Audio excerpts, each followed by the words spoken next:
તમારો એક પણ સભ્ય નથી છૂટાવવાનો, અને જો છૂટાઈ જાય તો 10 દિવસ ભાજપનો કેસ પહેરવાનો છે, લખી લેજો। ગોંડલ આમ તો રાજકીય અખાડો માનવામાં આવે છે ને આ રાજકીય અખાડામાં સૌથી કોઈ અઠંગ ખેલાડી હોય તો તે જયરાજસિંહ જાડેજા છે। જી હા, આવું એટલા માટે કહી રહ્યા છીએ કે સ્થાનિક સ્વરાજની ચૂંટણીમાં જયરાજસિંહ જાડેજા જ્યારે વિરોધીઓને ચેલેન્જ આપતા કહ્યું હતું કે તમારી એક પણ સીટ આવશે નહીં, અને જો આવશે કોઈ પણ ઉમેદવારો જીતશે તો એ પણ ભાજપનો કેસ ધારણ કરી લેશે। ત્યારે આવું જ કંઈક બન્યું છે, એટલા જ માટે અમે કહ્યું આગળ કે જયરાજસિંહ જાડેજા છે તે ગોંડલના રાજકારણના અઠંગ ખેલાડી છે।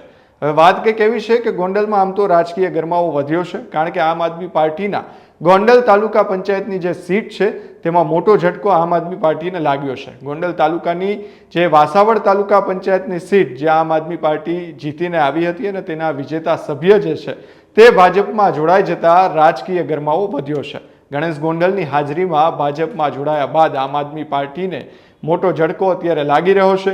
ગોંડલ આમ તો રાજકીય અખાડો માનવામાં આવે છે, ત્યારે ગોંડલમાં તાજેતરમાં ગયેલી સ્થાનિક સ્વરાજની ચૂંટણીમાં જયરાજસિંહ જાડેજાએ પણ પ્રચાર દરમિયાન કહ્યું હતું કે ગોંડલમાં આમ તો આમ આદમી પાર્ટીના ઉમેદવારો જીતશે નહીં, પરંતુ જો જીતશે તો તે ભાજપનો ખેસ એટલે કે કેસરીઓ ધારણ કરતા નજરે પડશે। ત્યારે આવું જ કંઈક થયું છે।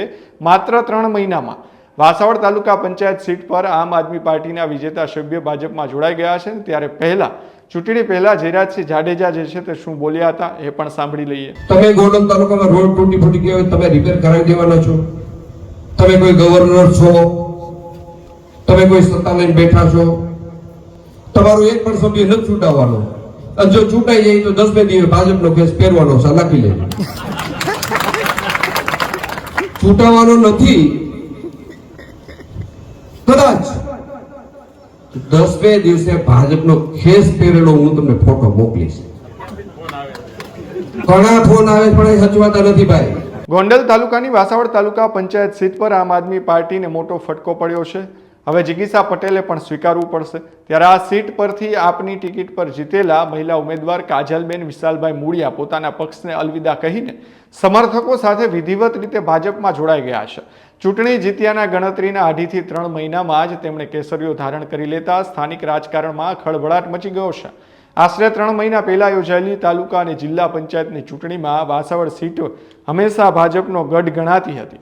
જોકે આ ગઢને કાંગરા વેરવા માટે આમ આદમી પાર્ટીના નેતા જિગીસા પટેલ દ્વારા એડી ચોટીનું જોર લગાવવામાં આવ્યું હતું। જાહેર સભાઓ, ખાનગી બેઠકો અને ડોર ટુ ડોર સંપર્ક કરીને મતદારોને વિશ્વાસ જીતવામાં તે સફળ રહ્યા હતા। ચૂંટણીમાં પહેલા એક મજબૂત અપક્ષ ઉમેદવારને પણ સમજાવીને આપમાં સામેલ કરાયા હતા। રાત દિવસની સખત મહેનત બાદ આપે ભાજપના ઉમેદવારને ધૂળ ચટાવીને ઐતિહાસિક જીત મેળવી હતી। પરંતુ વાસાવડ અને રાવણા ગામના મતદારોએ જેમના પર ભરોસો મૂક્યો હતો તે વિજેતા ઉમેદવારે જ હવે ભાજપમાં પડી જતા મતદારોમાં પણ ભારે આશ્ચર્ય અને ચર્ચા જાગી છે। ભાજપના પ્રદેશ અને સ્થાનિક નેતાઓની ઉપસ્થિતિમાં યોજાયેલા કાર્યક્રમમાં આપના નેતાઓ અને કાર્યકરો ભાજપનો ખેસ ધારણ કર્યો હતો, જેમાં કાજલબેન વિશાલભાઈ મૂળિયા જે વિજેતા ઉમેદવાર છે, હિંમતભાઈ પરવાર, મુનાભાઈ મકવાણા, વિશાલભાઈ મૂળિયા, જયરામભાઈ મોરી, મનસુખભાઈ બોરડ, કપિલભાઈ સરવૈયા સહિતના જે આમ આદમી પાર્ટી સાથે જોડાયેલા હતા તેમણે હવે ગણેશ ગોંડલની હાજરીમાં કેસરીઓ ધારણ કરી લીધો છે। ત્યારે હવે આપને મોટો ઝટકો આપતા બાદ ગણેશ ગોંડલે શું કહ્યું એ પણ સાંભળીએ।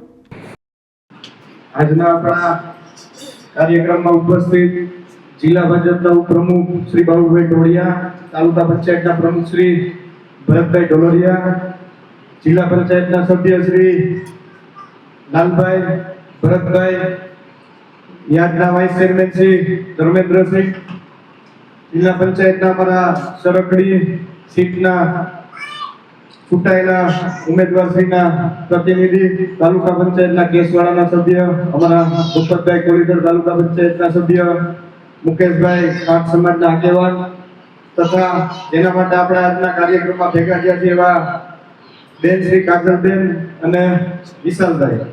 સૌપ્રથમ તો કાજલબેન ને વિશાલભાઈને અને આખી એમની ટીમને હું હૃદયપૂર્વકથી અભિનંદન આપું છું। એની સાથે જ્યારે વિકાસની રાજનીતિને વેગ આપવા માટે થઈ, ગામની અંદર વિકાસના કાર્યોને વેગ આપવા માટે થઈ ભારતીય જનતા પાર્ટીની વિચારધારા સાથે જે જોડાવામાં એમને જે પ્રયત્ન કર્યો છે એ બદલ એટલે હું અહીંયા બેઠેલા તમામ આગેવાનો વતી, આજુબાજુ ગામના સરપંચો વતી, વાસાવડ રાવડા ગામના સરપંચો વતી ને તમામ લોકો વતી એમનું આજના દિવસે હૃદયપૂર્વકથી ખૂબ ખૂબ સ્વાગત કરું છું.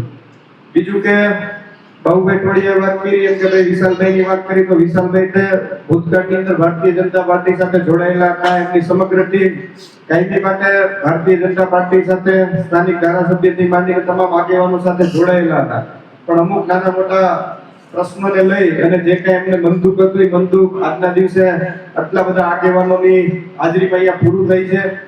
એમને પણ હું વિશ્વાસ અપાવું છું કે ભાઈ ભારતીય જનતા પાર્ટીમાં જ્યારે તમે જોડાયા છો તો અમે લોકો પણ વિશેષ રીતે વાસાવડ માટે, રાવણા માટે, આપણા વિસ્તાર માટે ખૂબ સારા એવા પ્રયત્ન કરશું. કઈ રીતે વધારેમાં વધારે સરકારશ્રીની યોજના આપણા વિસ્તારને મળતી રહે એવા અમારા કાયમી માટે પ્રયત્ન છે.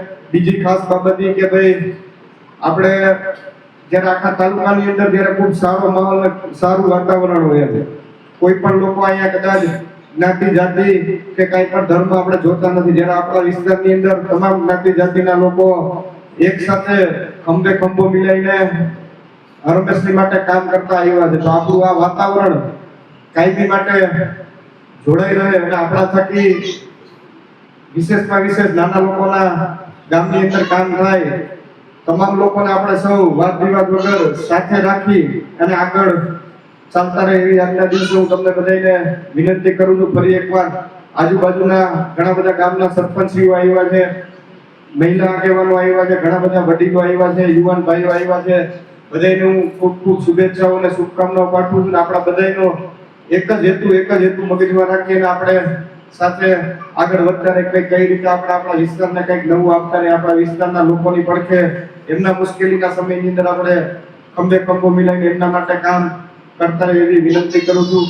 વધારે વિશેષ કઈ નથી કહેતો, પણ જ્યારે આપણા વિસ્તારની અંદર આટલા બધા આગેવાનો કાયમી માટે સક્રિય હોય છે, નાનામાં નાના કાર્યકર્તાઓ હોય, લોકો વચ્ચે જતા હોય, લોકોની સમસ્યા સાંભળી અને એમની સમસ્યાને હલ દેવા માટે જે કાયમી મહેનત કરતા હોય છે, એ જ રીતે અમે પણ બધા અહીંયા કાયમી સતત માર્કેટિંગ યાર્ડ ખાતે આવી હોય, નગરપાલિકા ખાતે લોકોના પ્રશ્નો સાંભળતા હોય.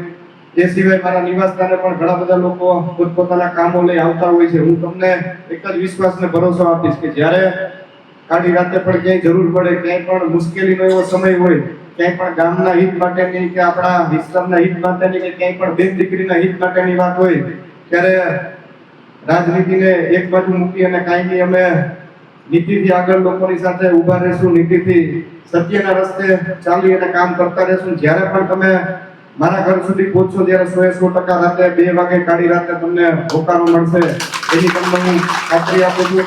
આપ લોકો તમારો કિંમતી સમયને ફાળવી અને ખૂબ મોટી સંખ્યામાં આવ્યા એ બદલ ફરી એકવાર આપ સૌનો આભાર માનું છું. આપણા નવા સભ્યો છે જે ભારતીય જનતા પાર્ટીમાં પ્રવેશ કર્યો છે એમને પણ ફરી એકવાર હૃદયપૂર્વકથી ખૂબ ખૂબ શુભેચ્છા. ગણેશ જાડેજાએ આ કાર્યક્રમમાં કહ્યું કે અડધી રાત્રે પણ જરૂર પડે ત્યારે મારે ઘરે અડધી રાતનો હોકારો મળશે અને જ્ઞાતિ જાતિ જોયા વગર આપણે ખભે ખભો મિલાવી કામ કરતા રહીશું.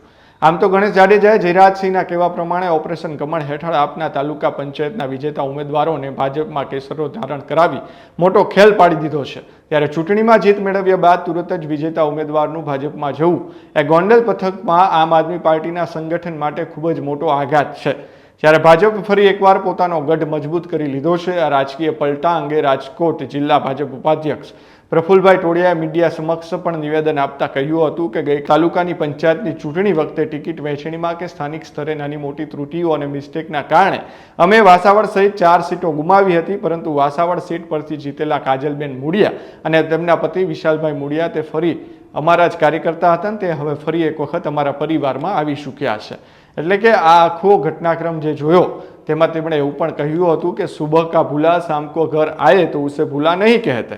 3-4 મહિનામાં જ કાજલબેનને સમજાઈ ગયું કે આમ આદમી પાર્ટીની વિચારધારા તેમને માફક આવે તેવી નથી, કારણ કે બીજા રાજ્યોમાં આપ સરકાર દ્વારા ખેડૂતો જે દમન ગુજારવામાં આવી રહ્યું છે તેમના ધ્યાને આવ્યું હતું. તેથી જ આજે તેઓ 200થી વધુ લોકો સાથે ભાજપની વિચારધારામાં પાછા ફર્યા છે. આવું પ્રફુલ ટોળિયા છે તેમના દ્વારા કહેવામાં આવ્યું હતું. એટલે કે ગોંડલના રાજકારણની અંદર ફરી એક વખત ગરમાવો આવ્યો છે અને આમ આદમી પાર્ટીના પગ નીચેથી જમીન સરકી ગઈ હોય તેવા દ્રશ્યો ફરી એક વખત સર્જાયા છે. ત્યારે હવે ગોંડલની અંદર શું નવા જૂની થાય છે તે આગામી દિવસોની અંદર જોવું રહ્યું. ખેડૂત ભાઈઓ છે એ ખેતરમાં ડ્રોન ઉડાવતા હોય છે ત્યારે આપણે એક પ્રશ્ન સતાવતો હોય છે કે જે આપણે અત્યાર સુધી જીપીએસ ટેકનોલોજી વાળા ડ્રોન વાપર્યા છે, જેથી કરીને મોબાઈલ ટાવર છે અથવા તો હાઈ ટેન્શન લાઈન પસાર થતી હોય, કોઈ વૃક્ષો હોય, ત્યારે જે જીપીએસ ટેકનોલોજી વાળા ડ્રોન છે એમાં ટકરાય અને ટ્રેસ થાય છે. પણ એગ્રીવન લાવ્યું છે જીએનએસએસ ટેકનોલોજી ડ્રોન, જેથી કરીને એ ડ્રોન છે એ કોઈ જગ્યાએ ટકરાય નહીં, પોતાની રીતે જ ડિસિઝન લે છે અને મૂવ થઈ જાય છે, જેથી કરીને જીએનએસએસ ટેકનોલોજી ડ્રોન છે એ વાપરવાનો આગ્રહ રાખો.